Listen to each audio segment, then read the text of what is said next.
ஓகேவா? ஸோ அக்ஷய திருதியை வருது. எல்லாரும் கோல்டு வாங்கலாம், கோல்டுல பண்ணலாம், கோல்டு வாங்கி சேவ் பண்ணலாம் அப்படின்னு ஒரு பிளான்ல இருப்பீங்க. ஸோ கரெக்டான டைம்ல, ரைட்டான இடத்துல தேவைப்படுறப்ப வீடியோ போடுறோம் அப்படிங்கிறத சொல்லிட்டு இந்த வீடியோவை ஸ்டார்ட் பண்ணிடலாம். ஓகேவா? ஸோ கோல்டு ஓகேவா? எல்லாருமே ரொம்ப ரொம்ப பெருசா பேசிக்கிட்டு இருந்தாங்க.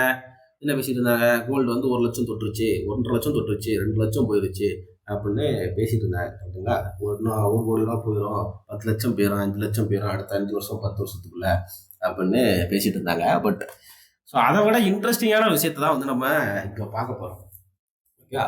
ஸோ அதாவது நெக்ஸ்ட் 10 வருஷத்துல இப்போ நமக்கு இது வந்து ப்ரெடிக்ஷன் கிடையாது, மற்றபடி இது ரெக்கமெண்டேஷனும் கிடையாது, நான் செபி ரெஜிஸ்டர் கிடையாது அப்படிங்கிறது நான் சொல்லிக்கிறேன்.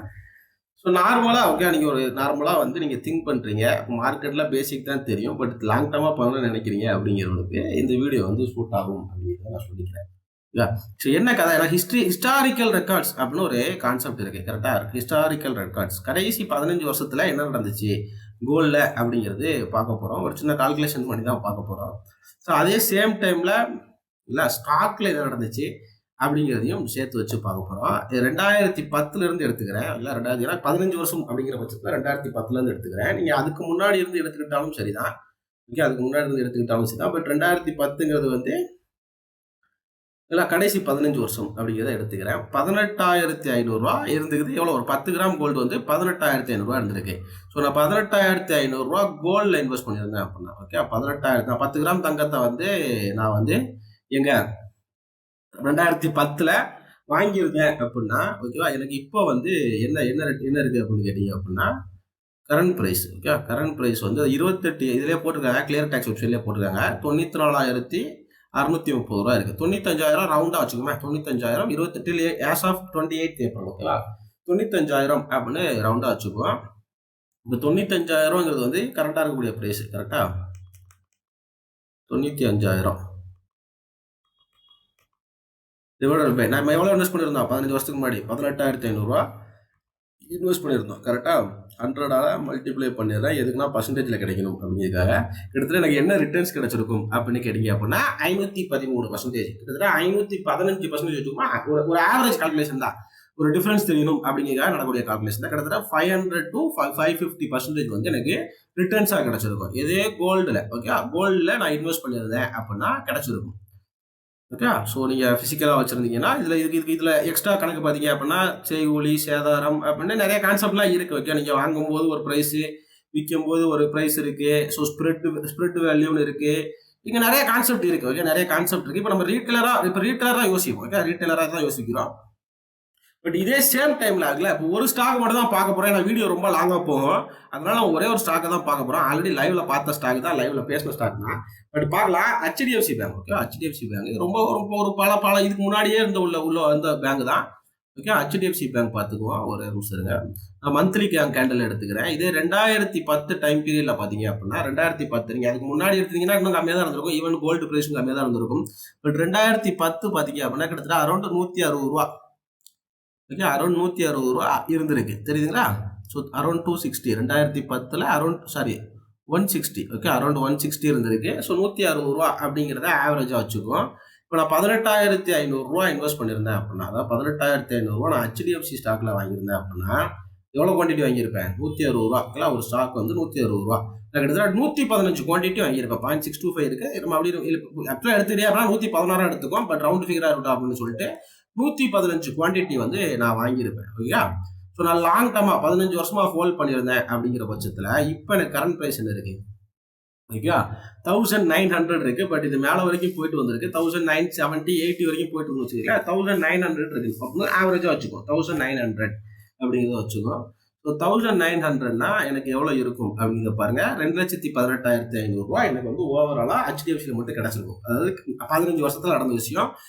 இதுக்குன்னு வந்து HDFC வந்து ரெக்கமெண்டேஷன் அப்படின்னு எடுத்துக்காதீங்க. ஒரு சின்ன அனலைசிஸ், ஒரு அண்டர்ஸ்டாண்டிங்காக தான் இந்த கால்குலேஷனை பண்ணி காமிக்கிறேன் அப்படிங்கிறத சொல்லிக்கிறேன். ஸோ நீங்கள் எப்பவுமே ஸ்டாக்ல இன்வெஸ்ட் பண்ணுறதுக்கு முன்னாடி உங்களோட ஃபினான்ஷியல் அட்வைசரை டிஸ்கஸ் பண்ணுங்க. அப்படி இல்லை அப்படின்னா நீங்கள் ஓனா அனலைஸ் பண்ணி ஓனா நீங்கள் வந்து பண்ணுங்க அப்படிங்கிறதையும் நம்ம சைட்ல இருந்து நம்ம சொல்லிக்கிறோம். ஓகே, இப்போ 2,18,500 இருந்திருக்கும். இப்போ நம்ம இன்வெஸ்ட் பண்ணது எவ்வளோ? இல்லை 18,500 கரெக்டாக 18,500. ஸோ அதே பர்சன்டேஜில் கால்குலேஷன் பண்ணோம் அப்படின்னா அதே மாதிரி பர்சன்டேஜில் கால்குலேட் பண்ணோம் அப்படின்னா என்ன நடக்கும் அப்படிங்கிறத பாருங்க. எவ்வளவு ரிட்டர்ன்ஸ் வந்திருக்குன்னு பாருங்க. கிட்டத்தட்ட 1181%. 1100ல இருந்து 1200% வச்சுக்கோ. அப்ப அங்க கிடைச்சதை விட இங்க வந்து டபுள் மடங்கு இருக்கு அப்படிங்கிறத நம்மளால புரிஞ்சுக்க முடியுது. கரெக்டுங்களா? ஸோ இன்னொன்னு இதுல பாத்தீங்க அப்படின்னா, இன்னும் கோல்டுல பாத்தீங்க அப்படின்னா நிறைய வித்தியாசங்கள் இருக்கு. ஓகேங்களா? ஸோ நிறைய வித்தியாசங்கள் இருக்கு. பிரைஸ் எவாலுவேஷன்ல நிறைய சேஞ்சஸ் இருக்கு. இன்னும் இன்ஃப்ளேஷன் அது இது நிறைய கால்குலேஷன் இருக்கு. இல்லைன்னா சொல்ல மாட்டேன். இது வந்து ஒரு மேஜரா ஒரு மேஜரா நம்ம எப்படி பார்க்கணும், ஒரு ஸ்டாக்கையும் ஒரு கோல்டையும் எப்படி பார்க்கணும், அதாவது ஒரு ஆஸ் அ கரெக்ட் இன்வெஸ்ட்மெண்டா எப்படி பண்ணணும் அப்படிங்கிறது தான் கணக்கு. பட் இதோட ஹெச்டிஎஃப்சியோட ரிட்டர்ன்ஸ் முடிஞ்சிருச்சான்னு கேட்டீங்க அப்படின்னா கண்டிப்பா கிடையாது. இதோட ஹெச்டிஎஃப்சியோட ரிட்டர்ன்ஸ் முடியல. எதுக்கு முடியல அப்படின்னு கேட்டீங்க அப்படின்னா, கோல்டு வாங்குனீங்க அப்படின்னா அங்க செய்கூலி சேதாரங்கள், அதுக்கு நான் கோல்டு வாங்காதீங்கன்னு சொல்லல, பட் உங்களுடைய இன்வெஸ்ட்மெண்டா வைஸா பண்ணுங்க அப்படின்னு நான் சொல்லிக்கிறேன். தப்பா எடுத்துக்காதீங்க. திருப்பியும் நான் சொல்றேன், பாதியில வீடியோ பார்த்துட்டு வந்து கமெண்ட்ல ஏதாவது சொல்லாதீங்க, திட்டாதீங்க முதல்ல. பட் கான்செப்ட பார்ப்போம். ஸோ இதுல இன்னொரு பெரிய கூத்து இருக்கு அப்படின்னு என்னன்னு கேட்டீங்க அப்படின்னா, டிவிடெண்ட்னு ஒன்று இருக்கு. கரெக்டுங்களா?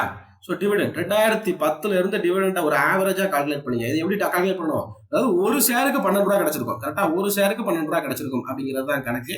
அப்ப நான் 115 ஷேர் வச்சிருப்பேன். கரெக்டா? 115 ஷேர் வச்சிருப்பேன். அப்ப நான் 12 ரூபா அப்படின்னா எனக்கு எவ்வளவு டிவிடெண்ட் வந்திருக்கும்னு பாருங்க. கிட்டத்தட்ட 1350 ரூபா அங்கேயே கிடைச்சிருக்கும். எப்போ? ஸோ 2010ல மட்டும், ஓகேங்களா? 10ல மட்டும் ஃபைனல் டிவிடெண்டா கொடுத்துருக்காங்க. உங்களுக்கு தெரியும்னு நினைக்கிறேன். ஓகே. ஸோ எல்லா வருஷமும் ஏப்ரல்ல டிவிடெண்ட் கொடுக்குறாங்க. Still 2025 yet to be announced. So maybe இன்னும் வரல. வந்தா தெரியும். ஏன்னா 2024 வரைக்கும் இருக்கு. இல்ல? ஸோ 24 ஏப்ரல் வரைக்கும் இருக்கு. இல்ல? ஸோ 24 ஏப்ரல் வரைக்கும் இருக்கு. இது நீங்க இப்படி ஆவரேஜா கால்குலேட் பண்ணீங்க அப்படின்னா இங்கேயே வந்து ஒரு ஆல்மோஸ்ட் ஒரு 18,000ல இருந்து 19,000க்குள்ள இருக்கு. நீங்க வேணா கால்குலேட் பண்ணிக்கங்க. மணி கண்ட்ரோல்ல போட்டீங்கன்னா வரும்.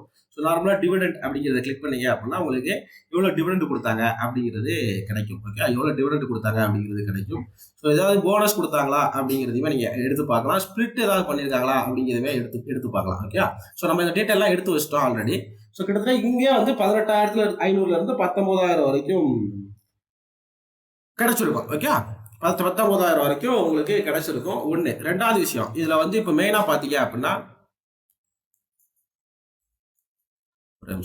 ஓகே, இதுல இன்னொரு விஷயம் பார்க்க போனீங்க அப்படின்னா, அதாவது 18,500 நீங்க இன்னும் ரிட்டர்ன்ஸ்ல ஆட் பண்ணணும். அதை நம்ம பண்ணல. ஓகே. அது பண்ணல. பட் ஆல்ரெடி உங்களுக்கு அங்க 1100ல இருந்து 1200%. கரெக்டா?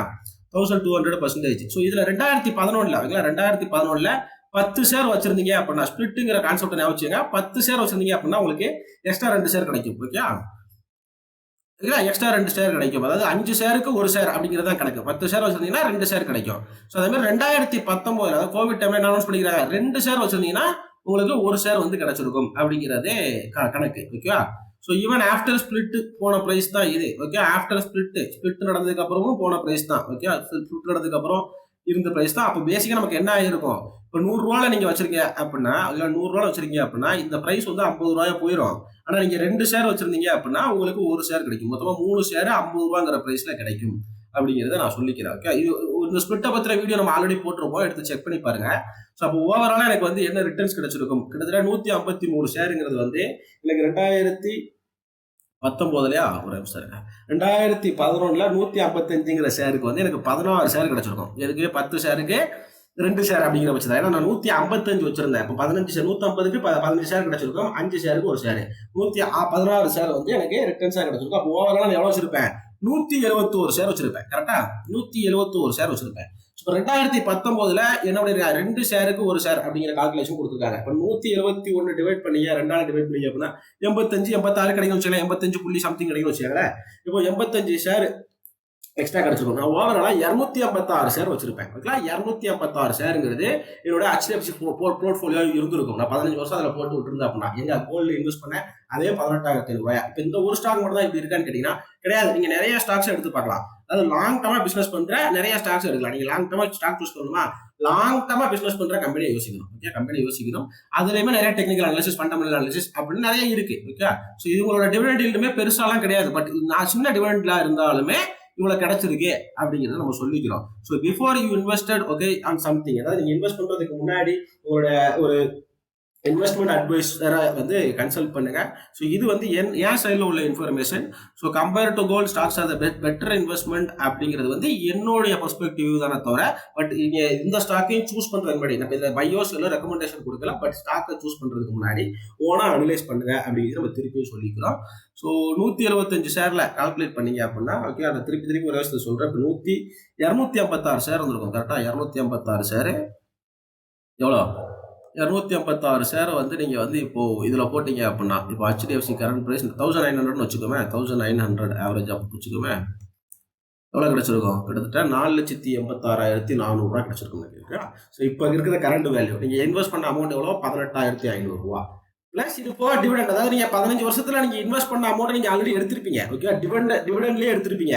இதே மாதிரி ஹையர் ரிட்டர்ன்ஸ் கொடுத்த அதாவது ஹையர் டிவிடெண்ட் கொடுக்குற ஸ்டாக்ஸ்லாம் நிறைய இருக்கு. ஓகேங்களா, நீங்கள் அதை எடுத்து இந்த மாதிரி கம்பேர் பண்ணி செக் பண்ணி பாருங்க, உங்களுக்கே புரிய வரும். இப்போ கோல்டுனா கோல்டு, இப்போ இந்த மாதிரி சில்வர், கோல்டுக்கு அப்புறம் கமாடிட்டி இருந்துச்சுன்னா சில்வர்ல 3000, சில்வர் பெருசா 3000 அப்படிலாம் பேசப்படுது.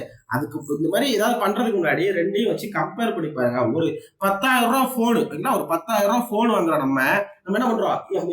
எம்ஐ நல்லா இருக்கா, இல்ல வந்து வேற கம்பெனி நல்லா இருக்கா, விவோ நல்லா இருக்கா அப்படின்னு ஒரு 10 போனை கம்பேர் பண்ணி தான் போன் வாங்குறோம். அப்போ ஒரு ஸ்டாக்கை வாங்குறதுக்கு முன்னாடி 10 ஸ்டாக்கை கம்பேர் பண்ணி ஏன் வாங்க மாட்டோம் அப்படிங்கிறது நம்மளே கொஸ்டின் கேட்டுக்கோம். ஓகேவா, நல்லா தெளிவா புரிஞ்சுங்க. ஸோ உங்களுடைய இன்வெஸ்ட்மெண்ட்டை வைஸாக பண்ணுங்கள், கரெக்டாக பண்ணுங்கள். ஸோ நாளைக்கு மார்க்கெட் இருக்குது நமக்கு. சரி, அக்ஷய் 3 தான். ஸோ நீங்கள் அக்ஷய் 3ல வாங்குறது வளரும், பெருசாக இருக்கும் அப்படிங்கிற நிறைய இன்ஃபர்மேஷன்லாம் சொல்லப்படுது. கரெக்டுங்களா? ஸோ நிறைய நம்பிக்கைகள்லாம் இருக்குது நிறைய மக்களுக்கு. நாளைக்கு தான் நினைக்கிறேன் அக்ஷய் 3 30ஆம் தேதியா? கரெக்டாக 30ஆம் தேதி நாளைக்கு தான். கரெக்டாக. ஸோ மோஸ்ட்லி அதுக்கேற்ற மாதிரி கரெக்டான மைண்ட் செட்டுக்கு வந்து கரெக்டான அனலைஸ் பண்ணி கரெக்டான இடத்துல டிஸ்கஸ் பண்ணி உங்களோட இன்வெஸ்ட்மெண்ட் அட்வைஸாக டிஸ்கஸ் பண்ணி கரெக்டான இதை பண்ணுங்கள். ஸோ வரக்கூடிய காலங்கள் நல்லபடியாக இருக்கட்டும் அப்படிங்கிறத நானும் வேண்டிக்கிட்டு இந்த வீடியோ முடிச்சுக்கிறேன். ரொம்ப நன்றி. Thank you so much.